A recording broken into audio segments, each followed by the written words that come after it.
Started. Right, perfect. So yeah, thank you again, Mr. Little, for being here.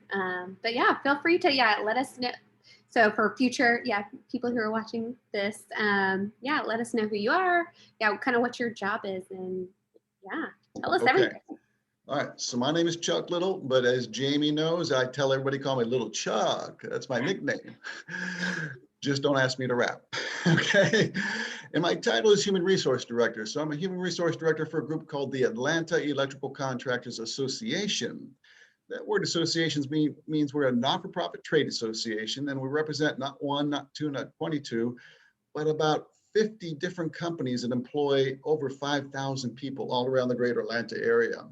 Our contractors do work all around Georgia, all around Atlanta, all around the Southeast. And if anybody wants to go to Afghanistan, we can maybe send you there too, because some of our contractors do work around the world. But most people don't want to go to Afghanistan. I understand that.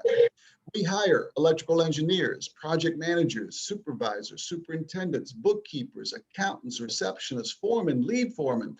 But our greatest need is for electricians. The greatest need is for electricians. And we have a wonderful apprenticeship program to train you to become an electrician.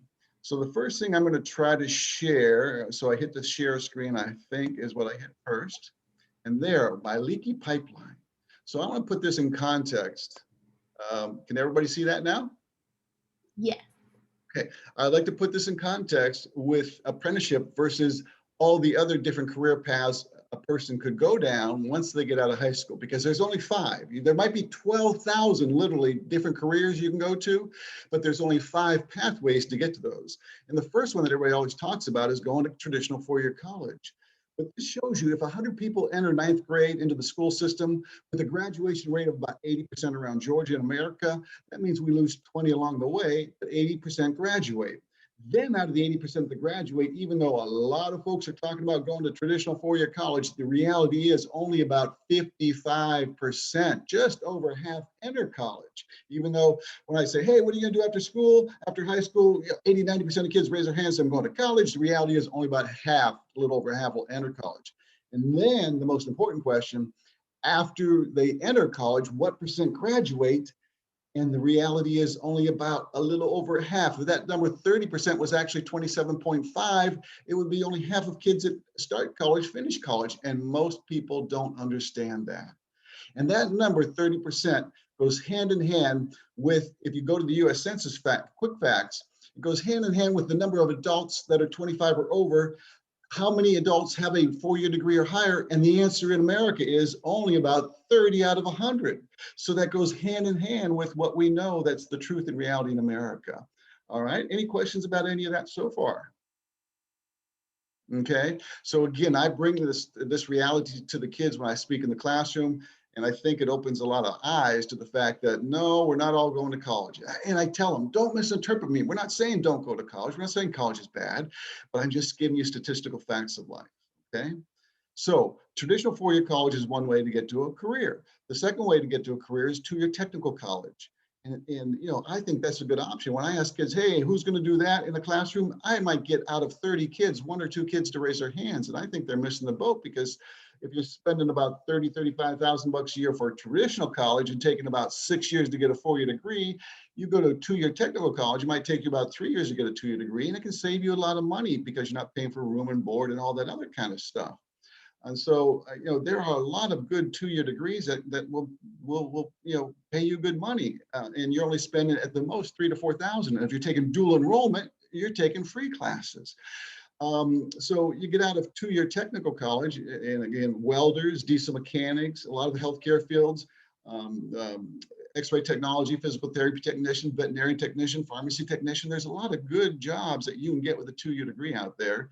And then even if you want to roll into four-year college, you can do that, and you still have saved yourself some money by going first to two-year technical college. And then some of those credits, not all of them, can roll to four-year college if that's still your game plan. Then the third way I say to get to a career is the military. Military, if your personality can put up with that drill sergeant saying, drop and do 20 push-ups and go to the bathroom now and go to sleep now and don't go to sleep.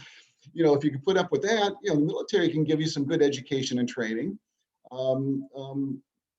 for all kinds of careers after they get out of the military. Our guys love to hire ex-military folks because of all the discipline they have and all that kind of good stuff.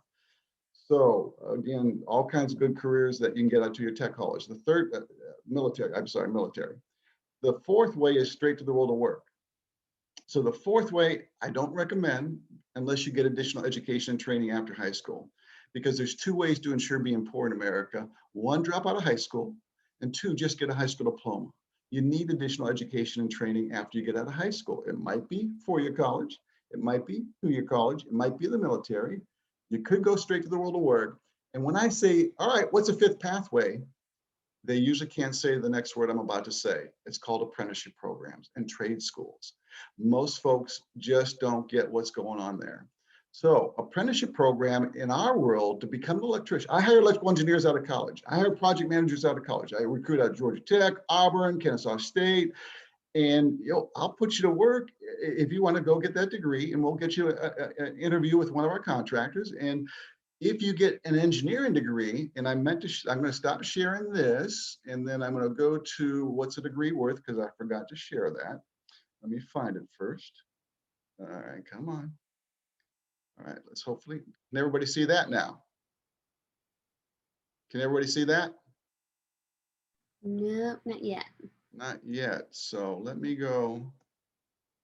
I need to minimize that. So I need to share a screen again is what it is. All right, there we go. So now, can everybody see that? So again, I hire electrical engineers. Where you see that number in the middle of the pack on the left-hand side, $68,000 a year. That's starting pay for an electrical engineer across America. In my world in Georgia, in our world of construction, if you go to work for one of the smaller contractors, you might start off at about 55 to 60,000. If you go to work for a larger one, maybe about 65,000. So now I compare that path to get electrical engineer. You spend about 6 of your life, 30,000 bucks a year, come out with about 40,000 bucks worth of debt. And then you come see little Chuck, and little Chuck gets you an interview, you get a job, you start at 65,000. That is outstanding money in America. It's almost twice as much money as the low paying 4-year degrees that you see on the right-hand side of the page, okay? So it all depends on the degree you pick is going to determine the kind of money you make. And the same thing with construction management down here, where it says about 57,000. Yes, you can go to a 4-year college and Auburn or Kennesaw State or now Georgia Tech too. And if you come out, you'll be making some good money with a 4-year degree in construction management, not quite as much as the engineer, but man, that's good money. But you've spent a lot of time. And how much money do most kids make when they go to college full time as a student? And the answer is a big yes. My 2 daughters did go to college.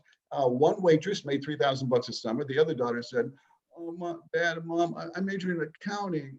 That's too hard. I can't work." And most kids don't make any money. And so in the meantime, let me stop sharing this, and then I will start and share again the path for our electrical apprentice. So here's the path for the electrical apprentice right there. All right, everybody can see that, right? So while everybody going to college full-time is making little or no money, our first-year apprentice of full-time work and part-time school, and by the way, our apprenticeship school is tuition free, is making $26,000 as an 18-year-old. And the next year they're making 29,000. And these are hard numbers. And the following year they're making 31,000, and then 36,000, and then 43,000. If you add all those up in 5 years' time, the apprentice made $165,000 and didn't pay a dime for tuition, while the kids going to college are paying some good money and not making any money and paying tuition. And then when they come out, I said the average double E in our industry in Georgia is making about 65,000. At the end of 5 years, our electrician is making $66,000 a year. Those are 2 different ways to get to 2 great paying job careers. One is traditional 4-year college. Everybody's raise their hand and say I'm going to do, but the reality is most kids don't. And then this is the electrical apprenticeship program, where you are making some very good money. And the reason why is because they are STEM jobs: science, technology, engineering, and math. Our math to be an electrician is algebra 1, algebra 2, algebra 3, a little geometry, a little trigonometry. If you're going to become an engineer, it's Calc 1, Calc 2, Calc 3, beyond all this. But both of those careers are science and technology. AC theory, alternating current. DC theory, direct current. Ohm's law. That's why these folks are making good money, because they're both STEM jobs. And one way is traditional four-year college, and the other way is electrical apprenticeship program that most kids can't even say that word. A full-time work in our case, and part-time tuition-free school. Now, we are just one of hundreds of apprenticeship programs in Georgia and one of thousands across America. So it's not just becoming an electrician. You know, you become a plumber, a pipe fitter, a sheet metal person, a brick mason, a carpenter. You know, those are what we call old school apprenticeship programs. But now there are even new school apprenticeship programs, because the last two presidents before Biden, both Trump and Obama, were throwing and have thrown millions of dollars to the states to get them to build up more apprenticeship programs. So about 2 years ago, I was in a meeting with Dr. Wall, the CTAE director of the state, and she had a bunch of industry folks in there. And one of the folks was from Google. And he said, we are no longer going to require a four-year degree. If you have one, great, but we're no longer going to require it. And we're going to start our own apprenticeship program, because we want to train people the way we want to train them. And so hopefully more and more eyes will get open to the fact that now there are a lot of different apprenticeship programs out there. And the key is registered apprenticeship program. When I use that word registered, that means registered through the U.S. Department of Labor. Anybody can throw the word out there, apprenticeship program, that term apprenticeship, but sometimes it means something and sometimes it doesn't mean anything. But if it's registered with the U.S. Department of Labor, that means you're jumping through certain hoops, and meaning we have to get so many work hours to the person and so many school hours. And we got to prove what the structure of training is. And so that is a key word, registered apprenticeship. Any questions? Yes, yes. I was just wondering if you can maybe describe a little bit about what they do as an apprentice in those 4 or 5 years, what kind of their role is. Okay, so they will be working under a mentor. We call that a journey person who has been through this whole system. They'll have a mentor. And to start out with, yes, they're going to be on the bottom of the people at a work site, meaning the mentor is going to say, all right, I want you to go out of that truck and I want you to get me 20 boxes of lights, and then these 10 boxes of outlets, fixtures, and this kind of wire or cable. And I want you to bring it on site to me. And then you're going to watch me install this stuff. So we're going to install some of this stuff. And then after you watch me, I'm going to have you do that. Okay. So then I'm going to see if I have enough confidence that then the next day I can leave the room while I have you do what I just showed you how to do. So they're learning hands-on how to apply the math and science. And then in the school, our school is only 1 day every 2 weeks. That's where they're learning all the theory about AC theory, DC theory, Ohm's law. And then on the job site, that's where they get to apply it. So I ask students all the time, what is A squared plus B squared equals C squared called? And most of the kids will yell out, Pythagorean theorem, and because they know it, they've learned it. But I said, has anybody offered you to pay money to use that? And they'll say, no. I say, well, the world of work, we have to use, I learn how to do hypotenuses all the time. And you're gonna have to learn how to apply hypotenuses when you're bending what's called steel conduit, so that you can go around things and get around things and form triangles and things like that. So it's a combination of hands-on learning. You know, most of the work is done not live or not hot. So what I mean by that is, like when Mercedes-Benz Stadium, we did Mercedes-Benz Stadium. That was a $1.6 billion job. The electrical part usually is about 10% of a job like that. So that's $160 million. And they're doing all that work, but nothing is live, nothing is energized. They're installing everything and doing it non-hot is what we call it. And they learn again from a mentor who knows what he or she is doing.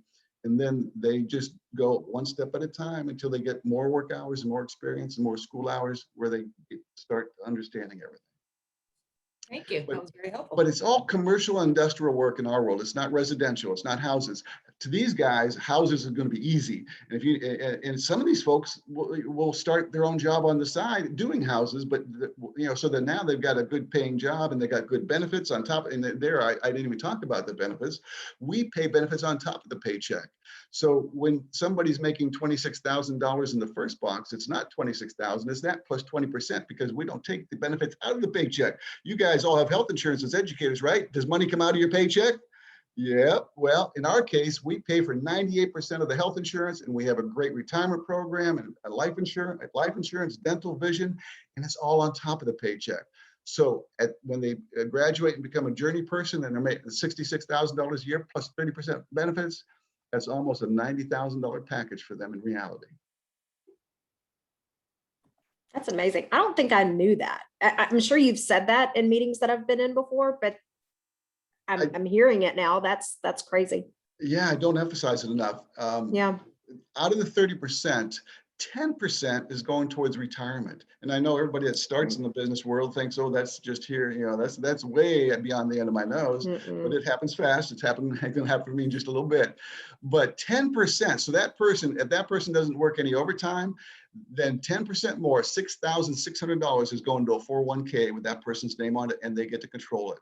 And when I talk about Mercedes, when I talk about Mercedes-Benz Stadium, it got behind schedule. And they said, we need to make the schedule up. That means we have to pay overtime. So when we paid overtime, we had a number of 24 and 25-year-olds. This is going to make you guys jealous. 24, 25-year-olds with overtime making $100,000. And then when they made $100,000 as a 24, 25-year-old, we had to put 10% of that, not 10% of 66,000, 10% of 100,000 into their retirement program. That's how good crazy. the benefits are. That's amazing. That is amazing. And I'm so glad you have done such a great job of getting the word out about this stuff. I love this chart. So I have a question about the chart. So I see you can continue going on up and making higher salaries. And I'm assuming those also do not require any college degrees. Like someone could become lead foreman, area foreman, all of that, just continuing to get experience and probably some extra training, I'm sure, right? Is that how that works? And the other point I wanted to make, we give extra training.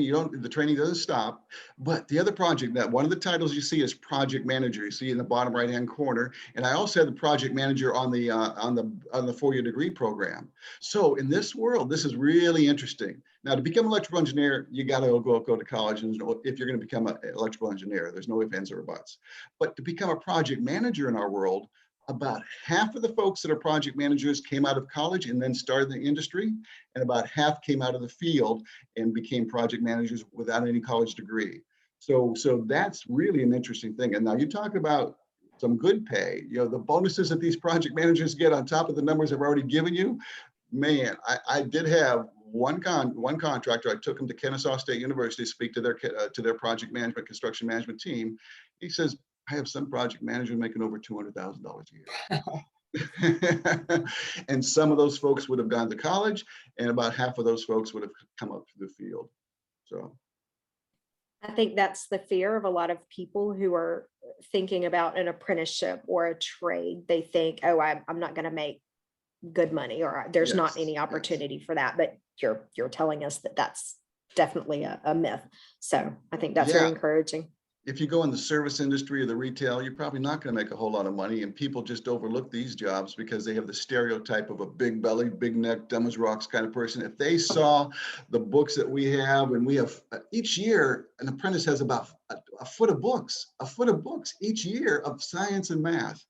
And if they knew what the reality was, they wouldn't drive by a construction site and say, those are all a bunch of dumb old guys, that kind of thing.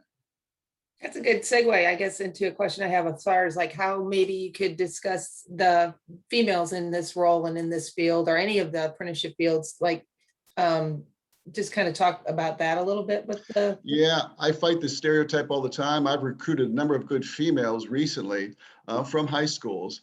And most of them too probably played sports, played sports when they were in high school. A couple baseball players, softball players, a couple soccer players, that are used to the physicality, I guess, of the world. So unfortunately, there's probably only somewhere around 3-4% of females in our industry, and we need more females. And females make for, in a lot of cases, because you're dealing in small places, and for the most part, females' hands are a little bit smaller, they can actually do the work quicker and better, with the dexterity. So we do need more females, and I'm always, that's like saying in the old days, well, if you're a nurse, do you have to be a female? Well, no, more and more males are becoming nurses. We fight the stereotype all the time. And And I was another going to thing, mention too, there's some really good things available to students where they can possibly see their aptitudes for careers that maybe they haven't really considered before. Youth Science is really helpful for helping students see whether or not their aptitudes are well suited for certain careers, as well as the ASVAB, which is the Armed Services Vocational Aptitude Battery. Both of those are free, excuse me, and accessible. If students want to know more about how they can access those, they can email their counselor. We can let you. yes, oh, I love youth science. I have paid youth science money to identify folks that have aptitude, not just interest, but I have an interest in being a rapper, but I don't have the aptitude, okay? And what we found out is a number of females with using youth science are identified as having the aptitude, and they don't even know they have the aptitude for this kind of world. And so, yes, I love youth science and all those. And one of the last things I'd like to mention is we talk about these things as silos. They do not have to be silos. We have articulation agreements with two-year technical colleges. So if you want to go to, because mom and daddy are going to push you to college, if you need to go and take the electrical systems class at two-year technical college and go through their program for 2 years, then come see us. We can start you. We have some articulation agreements as a third-year apprentice, not as a first-year apprentice. So there's benefits that way. Then we absolutely have very few, but we have folks that are full-time. Our work hours are 7 to 3. The average work hours are 7 to 3, sometimes 6 to 2. And then they get off work, and we have students that are in our program and workers in our program that are also going to Kennesaw State University, because that university is geared towards the adult learner, adult worker. They get off work at 3 o'clock, 2:30, and then they go take online, afternoon, evening classes, and they work towards a degree too. So these don't have to be silos where it's just an apprenticeship program or just a 2-year tech college or just a 4-year college. And if you have the heart and the drive, and mom and daddy or whoever's pushing you, you have to get the degree, or your own self, you want to get the degree. Well, now you got some good money to pay for that degree by going this route. That's great. And I think making that point could be helpful for some of our families. Just our Yes. population just tends to be very college focused, but that could be a way to kind of make it a little more palatable, I guess. So Yeah. very good. And then everybody asks, where's the school at? It's in the Norcross Peachtree Corners area. And our students only have to go to school, and the kids love this, 1 day every 2 weeks. If you're going to college, full-time as a college kid, you're going 5 days a week, right? And here, you're only going 1 day every 2 weeks, and it's completely tuition free. So if they go to, classes once or twice a week, and then they're going to their sites. So are they going to be kind of in the general Atlanta area, most of these apprenticeship type things? Yes, most of the careers we're talking about, the jobs are going to be in the greater Atlanta area, but you do have to move around. This is not like the world of manufacturing where you're going to go to the same place every time. You might have to work on a Mercedes-Benz Stadium for 3 years, but it's going to come to an end. And then, oh, I need you to go to work on a hospital over here or a skyscraper down here. So again, school is 1 day every 2 weeks. So out of every 10 days, we pay them to go to work 9 out of 10 days. 1 day out of every 10, they go to school. The day they're in school, we're not paying because they're not working, but we're not charging a dime for tuition, not a dime for tuition. So if they have more information then, because I think our time is coming to a close, how do they find out about this program? What do you have a website or contact information? The website is AEJA, T as in Tom, C as in Charlie.org. AEJATC.org, or they can Google Electrical Training Center, Norcross, Georgia, and it'll pop up that way. And then there's an apply now button, apply and then apply now button to start the process. There is a test to get in the program. I failed to mention that. And you do have to have your high school diploma or GED. And then if you submit the application, and we have a deadline date for seniors every year of May 15th, coming up May 15th. And then if the other deadline is October 15th, and the test to get in, so once they complete the application process, we'll give them 2 weeks notice, a text or an email saying, come take the test. And the test is Algebra 1, a little bit of trigonometry, and 10th grade reading and comprehension. And for the longest time, we thought it was the math that was catching everybody and they weren't being able to pass. And the reality is it's 10th grade reading and comprehension, because the average reading level in America has probably been for years, 6th, 7th grade. I'm not sure exactly what it is now, but this science, technology, engineering, math, I don't have my electrical book with me, but it is high level 10th grade reading and comprehension. And that's catching more students to fail than the math actually. Is there a, did you say this, is there a, any kind of practice study guides or anything that they can use to kind of give them an idea? So on the same web page, they'll talk about testing. If you go to the apply now, hit the apply button and hit apply now, there is a feature for testing and to do a little research. And on there, we suggest there's like 3 or 4 free things, internet things you can catch on, like Khan Academy, KAHN Khan Academy, that a lot of kids know about. So it's generic preparing for algebra.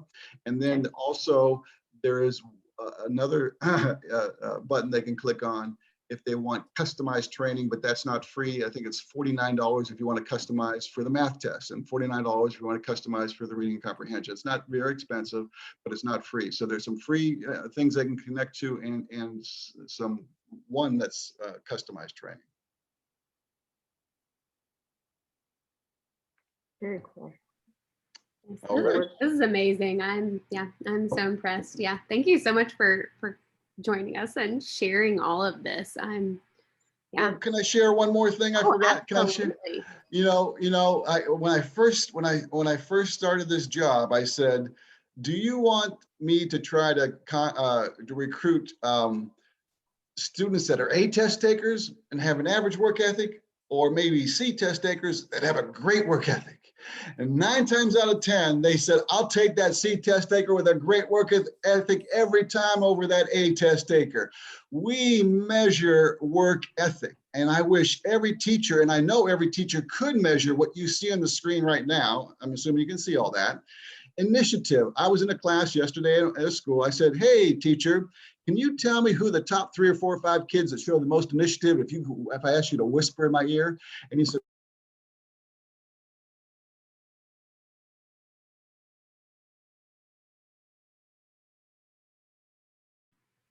3, 4, or 5. Can you tell me if you have a lab, hey, who makes the best use of work and time when they go out in that lab? Can you tell me who does that? And they said, absolutely. And then I said, can you tell me who the social butterfly is? Oh, what are you going to do with your girlfriend or your boyfriend, or what's going on this weekend? Can you tell me who those people are? Yes, absolutely. And so we measure work ethic. We give them a -1, a 0, or a +1. And if in the first 90 days, and all these things, appearance, attire, attitude, punctuality, all those things that are so important, even in a classroom, if they get a lot of -1s, they're going to be fired. They will be fired. It's that drastic. If there's a few -1s, a few 0s, a few +1s, maybe we're going to keep you, maybe we're not going to keep you. If there's a lot of +1s, a few 0s, a few -1s, you're good as gold. Work ethic is going to get you farther in life than any A on a test. Okay, I see we lost. Wholeheartedly agree. Yeah. Yeah, Judy must have popped off. Yeah, she had to leave. I think she had another meeting, but all right. But So yeah. there you go. No, thank you so much. It was amazing. really helpful and very informative. Thank you. All righty. Well, good luck and thank you for having us. And I hope a few students might think about it. I hope so too. We'll be sure to share all of this with them. Good. All right.